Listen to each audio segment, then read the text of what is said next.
दोस्तों, अडानी आज दुनिया के 4th रिचेस्ट व्यक्ति हैं। अडानी 2020 में टॉप 500 मिलियनर्स की लिस्ट में भी नहीं थे, आज दुनिया के 4th रिचेस्ट हैं। 2020 में जहां बिजनेसेस लॉकडाउन की वजह से लॉस में थे, वहां अडानी आखिर कैसे प्रॉफिट बना रहा था। $2 बिलियन से भी ज्यादा अपनी नेटवर्थ में ऐड। क्या अडानी के इतने सक्सेसफुल होने के पीछे पॉलिटिकल इन्फ्लुएंस है? जो अडानी 2021 में टॉप 100 की लिस्ट में भी नहीं थे, वो आखिर बिल गेट्स को कैसे पीछे छोड़ सकता है? टॉप 10 रिचेस्ट लोगों की अगर लिस्ट को हम देखें तो सब टेक कैटेगरी से बिलोंग करते हैं, लेकिन अडानी इन सब से अलग। अडानी की सीक्रेट स्ट्रेटजी को हम इस वीडियो में समझने की कोशिश करेंगे। आपसे रिक्वेस्ट है कि वीडियो को एंड तक देखें। अडानी का जन्म अहमदाबाद स्टेट गुजरात में हुआ 24 जून 1962। एजुकेशनल बैकग्राउंड को देखें तो वो एक कॉलेज ड्रॉप आउट है। सेकंड ईयर में ही उन्होंने अपनी पढ़ाई छोड़ दी। बिजनेस की तरफ उनका पहले से ही शौक था और इसलिए वो गुजरात से मुंबई आए इन 1978। बिजनेस करने से पहले उन्हें बिजनेस सीखना भी था, इसलिए वो एक फर्म में ज्वाइन करते हैं एज ए डायमंड सॉर्टर। फिर उन्होंने अपना बिजनेस ही स्टार्ट किया डायमंड ब्रोकरेज का। यहीं से होती है अडानी की जर्नी स्टार्ट, और इस जर्नी को हमने समझने के लिए 3 पार्ट्स में डिवाइड किया है। इनिशियल फेज, जिसे हम स्टार्टिंग फेज भी बोलते हैं, मिडिल फेज या जिसे हम स्केलिंग फेज भी बोलते हैं, और अभी रिसेंट फेज जो चल रहा है अडानी। इनिशियल फेज को डिटेल में समझते हैं। Adani has started his journey with diamond brokerage business in Mumbai, लेकिन ये बिजनेस उन्हें छोड़कर वापस आना पड़ा अहमदाबाद और अपने भाई के साथ उनके बिजनेस में हाथ बटाने लगा। एक सक्सेसफुल एंटरप्रेन्योर एक डीप ऑब्जर्वर भी होता है ताकि वो अपॉर्चुनिटीज़ को देख पाए, और वही किया अडानी ने। उनकी फैक्ट्री को हर महीने 20 टन पीवीसी पॉलीविनाइल क्लोराइड चाहिए था, और जो उस टाइम आईपीसीएल प्रोवाइड कर रही थी, लेकिन आईपीसीएल 20 टन हर महीने प्रोवाइड नहीं कर पा रही थी अडानी की कंपनी को।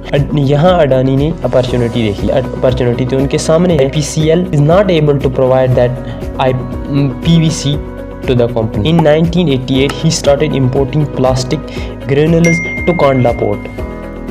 अभी इंडिया की न्यू इकोनॉमिक पॉलिसी नहीं आई थी, इसलिए इंपोर्टिंग एंड एक्सपोर्टिंग के बिजनेसेस को लाइसेंस और लेटर ऑफ ऑथराइजेशन चाहिए था, लेकिन लेटर ऑफ ऑथराइजेशन अडानी के पास नहीं था और वो लेना भी मुश्किल था। इसलिए अडानी ने बढ़िया चालाकी की।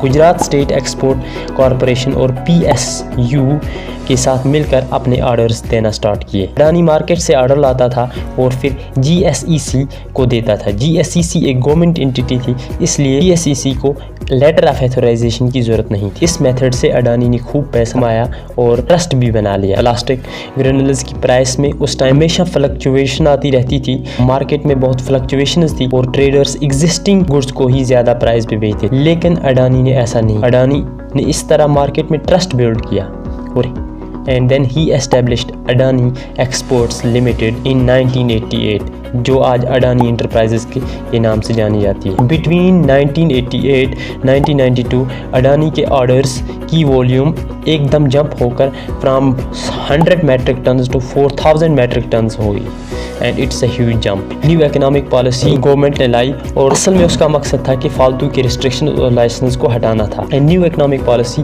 ने एक फेवरेबल एनवायरनमेंट बनाया था बिजनेसेस के लिए, और इसी टाइम अडानी ने अपने रेवेन्यूज और प्रॉफिट्स को डबल किया था।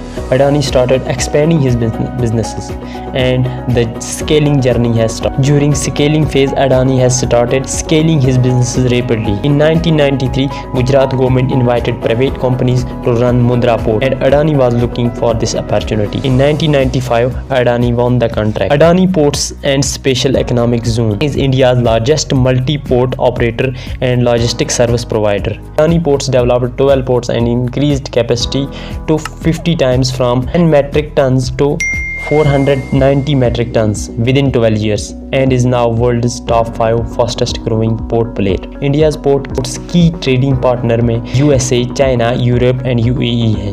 For efficient use and better management, Adani classified ports western coast पे जितने भी पोर्ट्स हैं वहाँ सिर्फ cereals, cotton, minerals and fertilisers commodities का इंपोर्ट और एक्सपोर्ट होगा, और ईस्टर्न कोस्ट पे ores, vehicles, machines, fisheries and vegetable oil import और एक्सपोर्ट होगा। This is the unique strategy of Adani. Adani Port is only subsidiary of Adani Enterprises, whose stock is listed on Nifty 50 index. Airport operators. After becoming largest private port operator, Adani Group also became India's largest airport operator. India में 8 airports PPP model हैं, public private partnership. इन 8 में से 7 Adani group manage and operate करता है। और इनमें सबसे बड़ा एयरपोर्ट मुंबई इंटरनेशनल एयरपोर्ट है, तो अडानी ग्रुप ही मैनेज करता है। Mumbai airport second largest airport in India है। Why Adani has entered into airports business?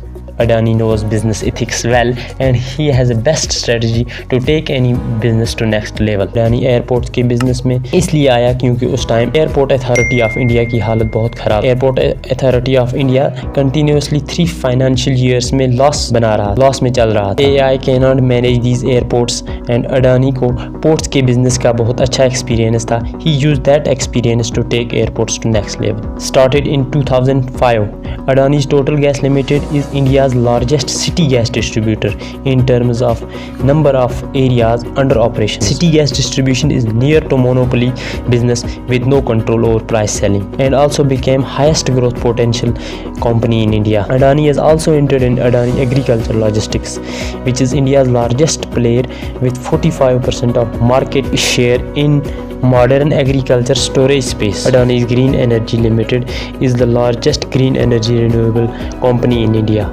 Macron Capital, which is US-based think tank, ranked Adani's group as #1 solar power generation asset owner. World's largest single location solar power in India. India is moving towards renewable energy resources and has set the target to meet 50% of its electricity requirements from renewable sources by 2030. And Adani ने सोचा कि यहाँ तो opportunities है, अभी कोई बड़ा player भी नहीं है तो गवर्नमेंट आल्सो सपोर्ट्स, यहाँ तो कंप्लीट मोनोपोली हो सकती है। अब आते हैं अडानी की यूनिक स्ट्रेटजी। अडानी को जहाँ लगता है कि गवर्नमेंट इस सेक्टर या इंडस्ट्री में इंसिस्ट कर रही है इन्वेस्टमेंट के लिए, वहाँ अडानी कूद जाता है। Number 2, understanding of competition. This is the most used technique by Adani in every sector. पहले वो अपने कंपटीशन को समझते हैं, कंपटीटर से एक लेवल आगे जाते हैं, कंपटीशन से वो बेटर सर्विसेज प्रोवाइड करते हैं, और यही स्ट्रेटजी अडानी को यूनिक बना देती है। ये टेक्निक उन्होंने स्टार्टिंग से यूज करी, चाहे वो मुंद्रा पोर्ट हो,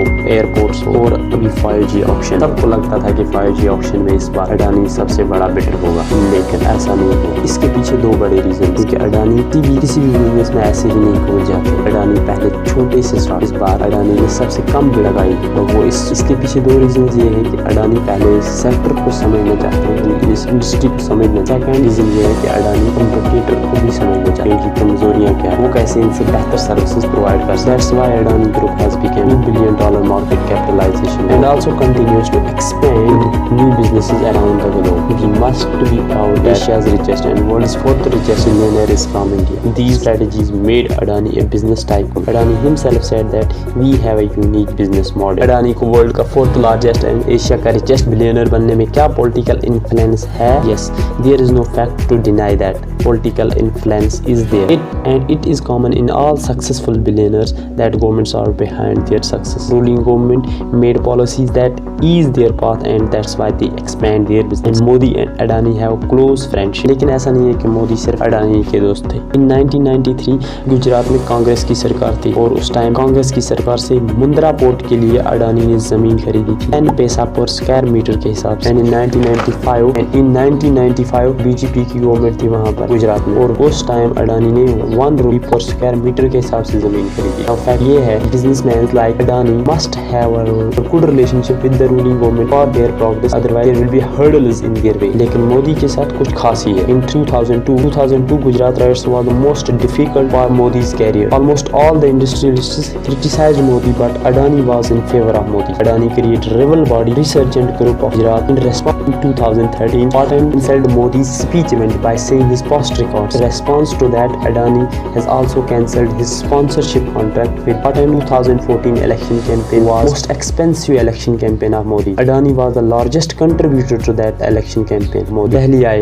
तो उन्होंने अडानी का प्राइवेट जेट यूज किया था। 2012 में जब यूपीए गवर्नमेंट ने 2000 करोड़ की पेनल्टी लगाई अडानी को protection of ecology and mangrove while constructing Mundra port project, Modi government opposed that move and Environment Ministry has secretly withdrawn that 200 crores penalty. Modi has forced SBI to finance Adani's controversial Australian mining project. This is so called friendship. वो कहते हैं ना, ताली एक हाथ से नहीं बजी, it takes 2 hands to make. अभी फ्रेंडशिप्स की और भी एग्जांपल्स हैं, लेकिन हम वीडियो को एंड करते हैं। वीडियो कैसा लगा कमेंट सेक्शन में जरूर बताएं।